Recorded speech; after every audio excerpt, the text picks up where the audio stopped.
Okay, on this video, if it comes back into focus, you can see the cursor button just there in the middle of the screen, cursor. I'm going to touch the cursor button and press it in because that's going to bring up the cursor tracks on the screen.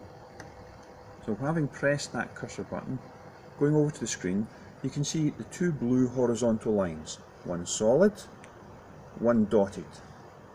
The solid line is the active one, and by making the variable adjustment here, I can move the solid line up or down. You see the solid line moving up there? I can align it with the top of the peaks. Now the reason that that's the one that's moving and not the other is because the upper cursor line is Y1 shown here. So this block that's highlighted means that that is the cursor line that I'm adjusting. If I press this button for Y2, it means that I will switch this solid line to a dotted line and this dotted line to a solid line, and then this adjustment button will cause the other cursor track to move. See it moving up and down? So I can move it up so it's at the bottom of the trough there. So now I have peak-to-peak measurement. But we already got the peak-to-peak measurement directly from the measure function, and it's more accurate than using the cursors ourselves.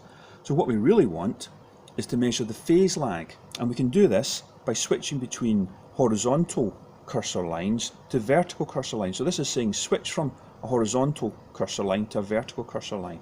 Press the button, and there you see two vertical lines. Now it doesn't matter if those lines are blue or yellow. The reason they're blue is because we're currently on the source channel 2, which is blue. If I switch to channel 1, they would be yellow. But the time base is the same for both, and so it doesn't matter whether I use the cursor lines to measure the time base on channel 1 or channel 2, because the time base is common. It only matters if I'm on channel 1 or 2 for the source here to measure with the cursor, if I'm measuring amplitudes, because there's a different sensitivity for each of the traces, each of the signals. 50 millivolts for the input channel 1 and 500 millivolts per square for the output channel 2. Now that I have these, you'll notice that this block is highlighted, and when I make the adjustment, both lines move together. So I can align one blue cursor track with the input signal, the yellow. Then all I have to do is switch to track 2. So that solid line is changed to dotted now. This is the cursor line that will move when I make the adjustment with the variable adjuster here. And I can run that over so that that aligns with the peak of the output.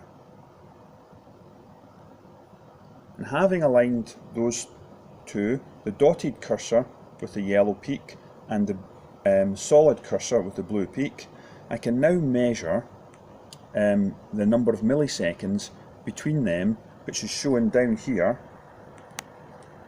in this box. It says it's 28 milliseconds between those two cursors. So that 28 milliseconds equates to a fraction of the frequency, and so that frequency, or that fraction of frequency, can equate to a phase lag in either milliseconds or in degrees, because one complete waveform will have a frequency that's determined, already recorded from the measure function.